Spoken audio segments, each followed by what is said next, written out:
ಚಳಿಗಾಲದಲ್ಲಿ ಮನೆಯ ಹೊರಗಡೆ ಸಂಜೆಯ ಸಮಯದಲ್ಲಿ ಸಣ್ಣದಾಗಿ ಒಂದು ವಾಕಿಂಗ್ ಹೋಗೋಣ ಎಂದುಕೊಂಡರೆ ಬರುವಾಗ ಗೋಬಿ ಮಂಚೂರಿ ತಿಂದು ಅಥವಾ ಮನೆಗೆ ಪಾರ್ಸಲ್ ತರದೆ ಬರಲು ಮನಸ್ಸೇ ಆಗುವುದಿಲ್ಲ.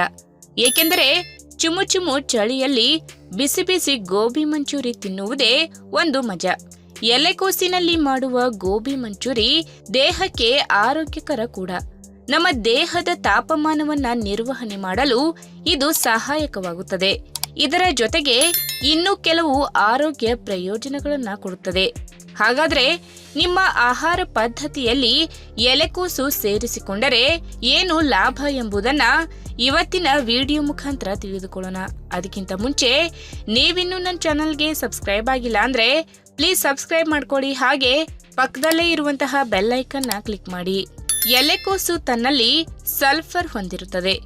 ಇದು ಕ್ಯಾನ್ಸರ್ ವಿರುದ್ಧ ಹೋರಾಡುವ ಗುಣವನ್ನ ಪಡೆದಿರುತ್ತದೆ. ಸ್ವಲ್ಪ ಕಹಿಯಾಗಿದ್ದರೂ ಕೂಡ ಇದು ನಿಮ್ಮ ದೇಹದಲ್ಲಿ ಜೀವಕೋಶಗಳ ರಕ್ಷಣೆಯನ್ನ ಮಾಡುತ್ತದೆ. ಶಕ್ತಿಯುತವಾದ ಆಂಟಿ ಆಕ್ಸಿಡೆಂಟ್ ಅಂಶಗಳು ಇದರಲ್ಲಿದ್ದು, ಒಂದು ವೇಳೆ ಮೊದಲೇ ನಿಮ್ಮಲ್ಲಿ ಕ್ಯಾನ್ಸರ್ ಕಾರಕ ಜೀವಕೋಶಗಳು ಇದ್ದರೆ ಅವುಗಳನ್ನ ನಾಶಪಡಿಸುತ್ತದೆ. ಇನ್ನು ಆಂಟಿ ಆಕ್ಸಿಡೆಂಟ್ ಅಂಶಗಳನ್ನ ಒಳಗೊಂಡಿರುವ ಎಲೆಕೋಸು ಆಂಟಿ ಇನ್ಫ್ಲಾಮೆಂಟರಿ ಕೂಡ. ಇದು ದೇಹದಲ್ಲಿ ಉಂಟಾಗುವ ಉರಿಯೂತವನ್ನ ತಡೆಯುವ ಶಕ್ತಿಯನ್ನ ಪಡೆದಿದೆ. ಬೇರೆ ಬಗೆಯ ತರಕಾರಿಗಳಿಗೆ ಹೋಲಿಸಿದರೆ ಇದರಲ್ಲಿ ಈ ಪ್ರಭಾವ ಜಾಸ್ತಿ ಇದೆ. ಹಾಗಾಗಿ ನಿಮ್ಮ ಆರೋಗ್ಯಕ್ಕೆ ಇದು ತುಂಬಾ ಒಳ್ಳೆಯದು. ಇನ್ನು ಎಲೆಕೋಸು ತನ್ನಲ್ಲಿ ಅಪಾರ ಪ್ರಮಾಣದ ವಿಟಮಿನ್ ಕೆ, ಅಯೋಡಿನ್ ಮತ್ತು ಆಂಟಿ ಆಕ್ಸಿಡೆಂಟ್ ಅಂಶಗಳನ್ನು ಒಳಗೊಂಡಿರುವುದರಿಂದ ಮೆದುಳಿನ ಜೀವಕೋಶಗಳ ಅಭಿವೃದ್ಧಿಯಲ್ಲಿ ನೆರವಾಗುತ್ತದೆ. ಮುಂಬರುವ ದಿನಗಳಲ್ಲಿ ನೆನಪಿನ ಶಕ್ತಿ ಕೊರತೆಯಾಗುವ ಸಾಧ್ಯತೆಯನ್ನ ತಡೆದು ಅಲ್ಝೀಮರ್ ಕಾಯಿಲೆ ಬರದಂತೆ ಮಾಡುತ್ತದೆ.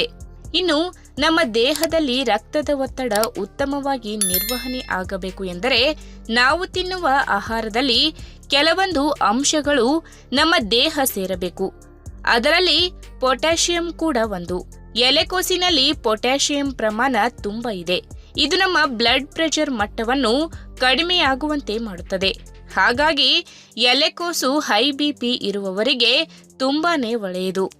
ಈ ವಿಡಿಯೋ ನಿಮಗೆ ಇಷ್ಟವಾದಲ್ಲಿ ತಪ್ಪದೆ ಲೈಕ್ ಮಾಡಿ, ಶೇರ್ ಮಾಡಿ, ಹಾಗೆ ನಿಮ್ಮ ಅನಿಸಿಕೆನ ಕಮೆಂಟ್ ಮೂಲಕ ತಿಳಿಸಿ.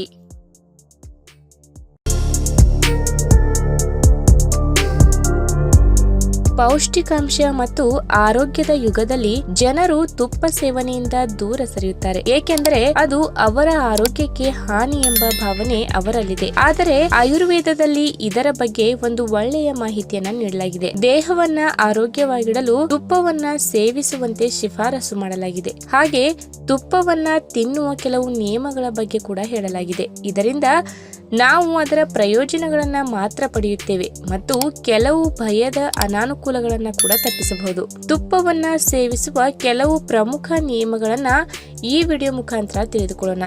ಅದಕ್ಕಿಂತ ಮುಂಚೆ ನೀವಿನ್ನು ನನ್ನ ಚಾನಲ್ಗೆ ಸಬ್ಸ್ಕ್ರೈಬ್ ಆಗಿಲ್ಲ ಅಂದ್ರೆ ಪ್ಲೀಸ್ ಸಬ್ಸ್ಕ್ರೈಬ್ ಮಾಡ್ಕೊಳ್ಳಿ. ಹಾಗೆ ಪಕ್ಕದಲ್ಲಿರುವಂತಹ ಬೆಲ್ ಐಕನ್ ನ ಕ್ಲಿಕ್ ಮಾಡಿ. ಎತ್ತರಕ್ಕನುಗುಣವಾಗಿ ದೇಹದ ತೂಕ ಎಷ್ಟಿರಬೇಕು, ನೀವು ದಪ್ಪವಾಗಿದ್ದೀರಾ ಎಂದು ಪರಿಶೀಲಿಸಿ ತುಪ್ಪದ ಬಳಕೆಯ ಬಗ್ಗೆ ಆಯುರ್ವೇದ ತಜ್ಞರ ಪ್ರಕಾರ ನೀವು ತುಪ್ಪದ ಸಂಪೂರ್ಣ ಪ್ರಯೋಜನವನ್ನ ಪಡೆಯಲು ಬಯಸಿದರೆ ಅದನ್ನ ಬಿಸಿ ಆಹಾರದೊಂದಿಗೆ ಮಾತ್ರ ಸೇವಿಸಬೇಕು. ಬಿಸಿ ಚಪಾತಿ, ಬಿಸಿ ರೊಟ್ಟಿ, ಬಿಸಿ ಅನ್ನ ಇತ್ಯಾದಿ ಆಹಾರಗಳಲ್ಲಿ ತುಪ್ಪ ಸೇರಿಸಿ ನೀವು ಸೇವಿಸಬಹುದು. ನೀವು ತಣ್ಣನೆಯ ಪದಾರ್ಥಗಳೊಂದಿಗೆ ತುಪ್ಪವನ್ನ ಸೇವಿಸಬಾರದು. ತಜ್ಞರ ಪ್ರಕಾರ ಅರ್ಧ ಟೀ ಚಮಚ ಶುಂಠಿ ಪುಡಿ ಮತ್ತು ಅರ್ಧ ಚಮಚ ದೇಸಿ ತುಪ್ಪವನ್ನ ಕಡಿಮೆ ಕೊಬ್ಬಿನ ಮಜ್ಜಿಗೆಯಲ್ಲಿ ಸೇವಿಸಬಹುದು. ಇನ್ನು ಬೆಳಿಗ್ಗೆ ತುಪ್ಪವನ್ನ ಹೇಗೆ ಸೇವಿಸಬೇಕು ಅಂದ್ರೆ ತಜ್ಞರ ಪ್ರಕಾರ ಬೆಳಿಗ್ಗೆ 1 ಲೋಟ ಉಗುರು ಬೆಚ್ಚಗಿನ ನೀರಿನಲ್ಲಿ 1 ಚಮಚ ತುಪ್ಪ ಬೆರೆಸಿ ಕುಡಿಯಬೇಕು.